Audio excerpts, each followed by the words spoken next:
Hello everyone. Today I am going to discuss about the psychology. Why we need to know about psychology? What is the importance of it? In this session we are going to see about that. Before going to the topic, we'll just see one video clip. నీకు ధైర్యం ఉంటే నన్ను కాల్చరా ఆ 5 హత్యలు We had observed in that video a constant change in the behavior of a person. Hero shows different characters. For some time he was in a arrogant manner. For some time he is showing some pleasing manner. Thus the behavioral changes. Psychology itself, the study about the human behavior. Definition: psychology is the study of both human and animal behavior. It includes the application of behavioral science to human problems. For example, if the patient is having so many problems, like the patient is already having disease and the patient is in stress, the patient is having more stress with the family problems, the patient may get into the mental illness. So the patient get disturbed. In order to study about the behavior of that person, we need to know about the psychology. According to Walter Bohr Pillsbury, psychology is the science of human behavior, and according to William McDougall in 1949, it is the science which aims us to give us better understanding and control of the behavior of the organism as a whole, not only in one aspect. It covers completely all the aspects, like the person as a whole, in the sense physical, mental, emotional, spiritual. In all these aspects it covers. Coming to the evolution of psychology. According to the Greek philosophers, at first psychology means the study of soul. Later on, that William James came and he told that it is the study of mind. Next, according to Wilhelm Wundt, he said that it is the study of conscious experience. Finally, according to B.F. Skinner, it is the study of behavior. For example, in a classroom, if we are observing a children and teacher conversation, whatever the teacher uses to say, the child also uses to imitate that thing.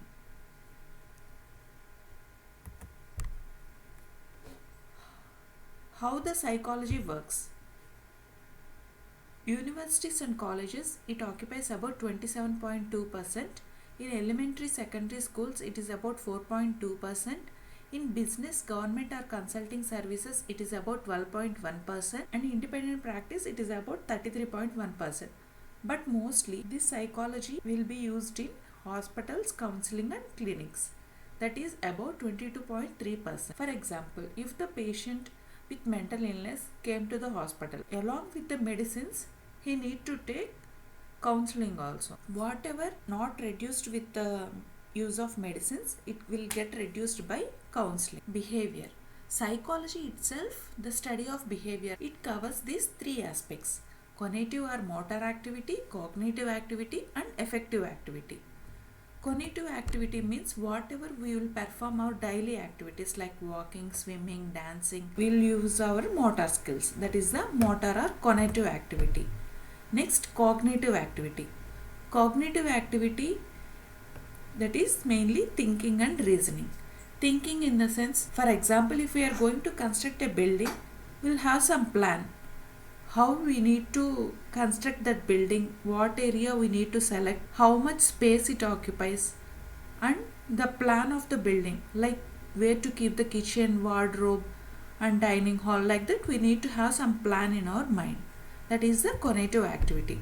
Then coming to affective activity, it reflects our feelings like happy, sad moments, like that. Happy moments means, for example, if A.R. Rahman sir suddenly coming to our area to perform some show, some singing program, So we feel joyful to attend that program.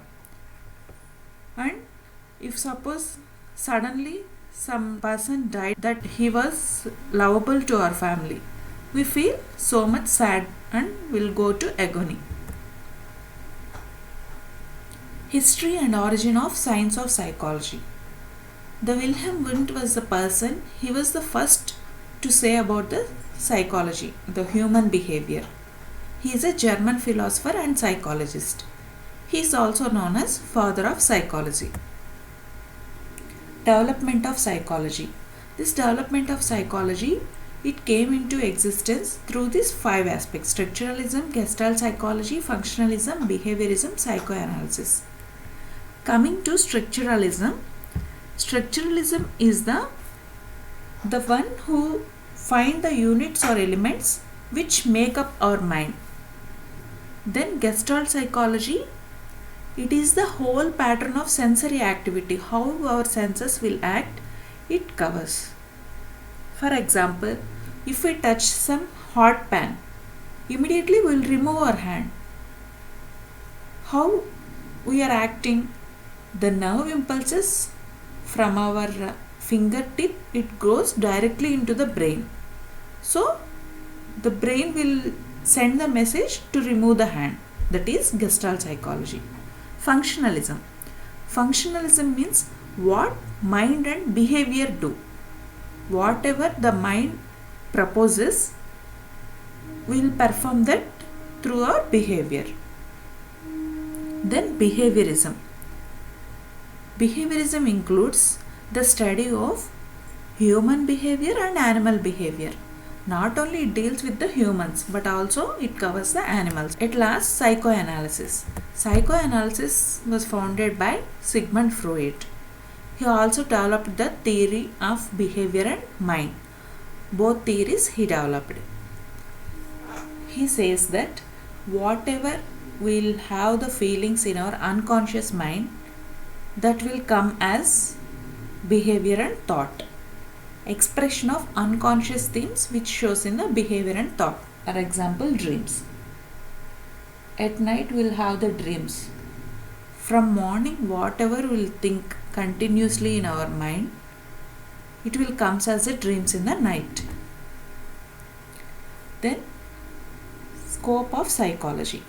It mainly comes under 2 headings: limits of its operations and applications, the branches, topics and subject matters. It studies, describes and explains the human behavior. Not only the study of behavior, it also explains the human behavior, how we are performing our daily activities. It describes. It is applicable to all the living creatures, not only humans, animals, birds, plants, everything it covers. Then psychology branches. Mainly it was divided into pure psychology and applied psychology. Pure psychology again divided into subdivisions: general, abnormal, social, physiological, para, geo, developmental and experimental. Coming to the general psychology, it deals with the behavior of a normal adult, how the normal individual performs their functions. Then abnormal psychology, it is the behavior of individual who is unusual. For example, the psychiatric patients, they behave abnormally. Then social psychology. Social psychology deals with the group behavior and their interrelationships, whatever the relationships in between them, it deals with. Then physiological psychology, it deals with sense organs, nervous system, muscles and glands. This total, from sensory organs, it sends the nerve impulses to nervous system, and then muscles, finally glands will produce the hormones and all. So it is a continuous physiological process. Coming to parapsychology. Parapsychology means, for example, rebirth, telepathy. As we had seen in this movie Om Shanti Om, there will be rebirth. Hero will be born again. Whatever was done in the past, he reminds that thing and he will show in the present, that is the rebirth. Geopsychology.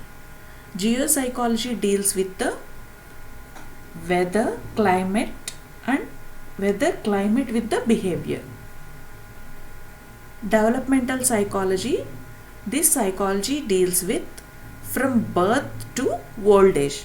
Whatever the developmental changes from adult, adolescent, geriatric, the whole changes it will covers. Experimental psychology. Experimental psychology deals with the scientific methods. Then applied psychology. Applied psychology again divided into subdivisions: educational, clinical, industrial, legal, military and political. Educational psychology deals with the teaching and learning process. Clinical psychology deals with any causes of mental illness, abnormal behavior and the treatment whatever they are getting. Then industrial psychology. Industrial psychology deals with the workers who are performing in the industries, managers and all, whatever the stress they are feeling, how we'll counsel them, like that it all covers. Legal psychology. Legal psychology deals with the clients, criminals, witnesses. For example, if we can see in the court, the judgment will be depend on the witness provided by the clients.